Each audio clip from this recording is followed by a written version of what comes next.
19-year-old Hollis Daniels sits across from a police officer. The officer has his back turned to the computer, completely unaware of the imminent danger. Moments later, a deafening gunshot rings out, ending the officer's life in the line of duty. Law enforcement immediately cordons off the scene and sweeps through the dark hallways. The cold-blooded killer quickly makes his escape before backup arrives.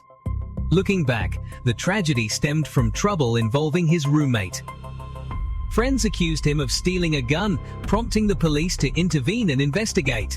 That very night, police tailed and pulled over Hollis's vehicle. The stolen gun was likely still hidden somewhere inside the car at the time. Stepping out of the car, the young man maintains a cocky attitude and repeatedly denies the allegations. Police question him about the stolen gun, but he adamantly claims he has nothing to do with it. He plays dumb, acting as if he has no idea why he was pulled over.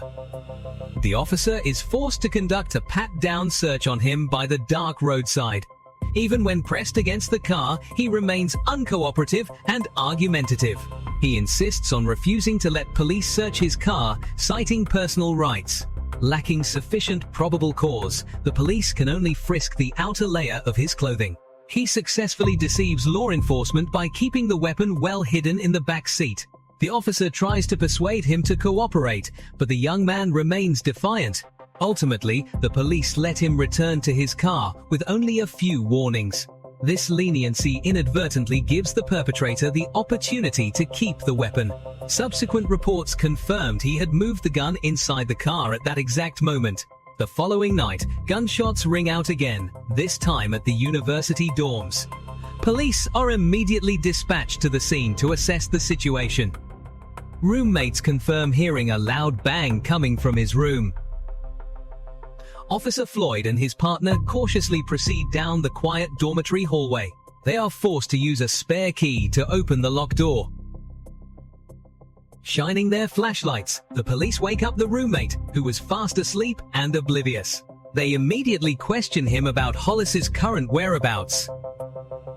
However, the roommate seems groggy and cannot provide any leads. Searching the room, police quickly locate an air gun hidden in a corner. Not stopping there, they continue to inspect the bed and desk areas. Every drawer is opened in search of the actual source of the gunshot. Instead of a real gun, they accidentally discover a large quantity of illicit substances. Unidentified pill bottles of sedatives are found cleverly hidden inside the cabinet. Marijuana and drug paraphernalia are also clearly exposed on the desk. Records show the student has a severe addiction to prescription sedatives. Just then, Hollis strolls in and is stopped by police right at the doorway. When asked for his name, he boldly gives a fake one to throw them off. The deception fails, and he is immediately subdued by the officer and pushed inside. Police order him to stand still and interlock his fingers behind his head for a search. The officer pats him down, but inadvertently misses his waistband. They could have found the handgun cleverly concealed right then and there. The officer shifts focus to questioning him about the items in his pockets. Annoyed, he reluctantly pulls out his personal belongings to prove his innocence. Taking advantage of adjusting his clothes, he discreetly holds the gun to keep it from falling. He still loudly objects to a thorough search to hide the lethal weapon. Sitting down, he admits to occasionally smoking marijuana to relieve stress. When questioned about the pile of sedatives, he makes excuses for his habit. However, he cannot produce any valid prescription for the controlled substances. To cover up the gunshot, he uses the story of the toy air gun as a shield. He fabricates a story about bringing the gun to campus just for the fun of shooting squirrels. Unconvinced, the police continue to press him about the report of a real gunshot. Denying it flatly, he insists he was not even in the room at the time. He uses being pulled over by a traffic officer the previous day as an alibi. He even sarcastically claims his friends framed him for stealing the gun. His smooth lies temporarily cover up his possession of the weapon. Ultimately, the police only arrest him on drug possession charges. One mistake after another, the chain of events unwittingly paves the way for a bloody tragedy. Before leaving, another officer conducts one more search on him. Tragically, the second search still fails to detect the deadly firearm. Reports note the officer only brushed past without detecting the metal object. He compliantly gets into the back seat of the waiting patrol car. As the car starts moving, a dull metallic clink echoes from the back seat. He quickly blames the noise on the handcuffs clanking to distract the officer. Exploiting the blind spot, he secretly adjusts the gun that had just slipped down his pant leg. The patrol car slowly pulls up and stops in front of the police station at dawn. Being too careless, an officer decided to remove the handcuffs for this college student. Hollis casually walks into the office, facing the mild-mannered officer Floyd. Sitting on the chair, he leans down pretending to adjust his shoe, but is actually reaching for the weapon. He starts striking up a conversation, pretending to care about the officer's personal life. Questions about the kids at home are uttered from the mouth of the cold-blooded killer. The officer answers casually, not knowing those are the last words of his life. He turns his back to work, leaving the perpetrator to prepare for the fatal blow. In an instant, Hollis pulls out the gun and ruthlessly pulls the trigger, taking the officer's life. Receiving the alarm, other officers run through the hallways in shock, searching. They hold their weapons ready, prepared to confront the killer on the loose. Every corner of the police station is put under strict lockdown. Outside, patrol forces quickly surround the entire university campus. Police cars with blaring sirens pierce through the silent night. The suspect's description is constantly broadcast over the radio. Every unit is determined to capture the one who took their fellow officer's life. Hollis's face officially becomes the #1 manhunt target statewide. As the dragnet tightens, police finally corner the culprit. He is escorted away with a dazed look after committing the heinous crime. The weapon used in the crime is recovered along with the camera he stole from the victim.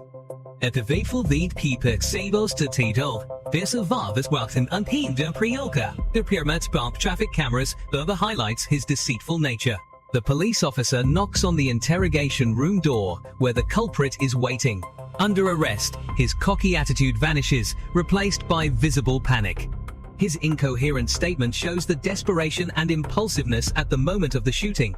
Sitting alone in the room, he picks up the phone to call his family with a trembling voice. Over the phone, he tries to act calm when speaking to his defense attorney. He proudly boasts that he remained silent and did not say anything incriminating. Even so, he clearly understands that the overwhelming evidence is enough to seal his dark future. In his panic, he babbles about protecting the people who sold him the drugs. His stupidity makes him swear not to utter a single word to keep his street code. But then fear sets in, and he begins to sob while talking to his family. Realizing the mistake is irreversible, he cries and curses his own stupidity. His biggest worry right now is being expelled from the university. The young man buries his face in despair, imagining his entire life buried in prison. Tears stream down, completely washing away his previous cold and indifferent facade. Questioned by the investigator, he stammers, trying to find a reason for his savage action. The rapid-fire questions leave his mind even more confused and cornered. The sight of the handcuffs haunts him, turning his fear into a desperate lash-out. He confesses to losing control when thinking about his future completely collapsing. Sitting motionless, he bitterly admits to himself that he has reached the end of the line. Back in the interrogation room, he slumps his head on the table, drowning in late remorse. Promises of atonement become meaningless in the face of a lost life. He asks to make one last phone call to his father to break the bad news. Taking a choked sip of water, he prepares to face his father's voice. His father's voice on the other end of the line completely shatters his defense mechanism. He cries and confesses that he has just made a terrible, unforgivable mistake. Despite the pain, the father still promises to drive through the night to be by his guilty son's side. Hanging up, the young man holds his head and sobs, trembling as he awaits his fate. The shame he brought has dealt a fatal blow to the family's honor. His shoulders shaking violently, the cold-blooded killer is now nothing but a coward. Blaming himself, he chokes out apologies that will never reach the victim. The prosecutor fiercely rejects any sympathy for the brutal killer. In his head, he envisions a grueling 25-year prison sentence ahead. He longs for a slim chance of parole, even though he knows his crime is too grave. The weak plea falls into the cold silence of the jail cell. Reports indicate he acted in a delirium caused by long-term sedative abuse. Unresolved psychological issues pushed this student down a dark path. But whatever the reason, taking a police officer's life is inexcusable. He had planned a dramatic suicide, but ultimately cowardice made him beg for his life. The case shocked the public, exposing the dark side of a segment of college students. At the trial, Hollis appears in a neat suit, but his face looks exhausted. The written notes are chilling. As he stated, he wanted to leave behind good memories before opening fire. That despicable act proves the cruelty was premeditated, not just impulsive. The gavel sounds, and a life sentence without parole officially closes the book on the culprit's life.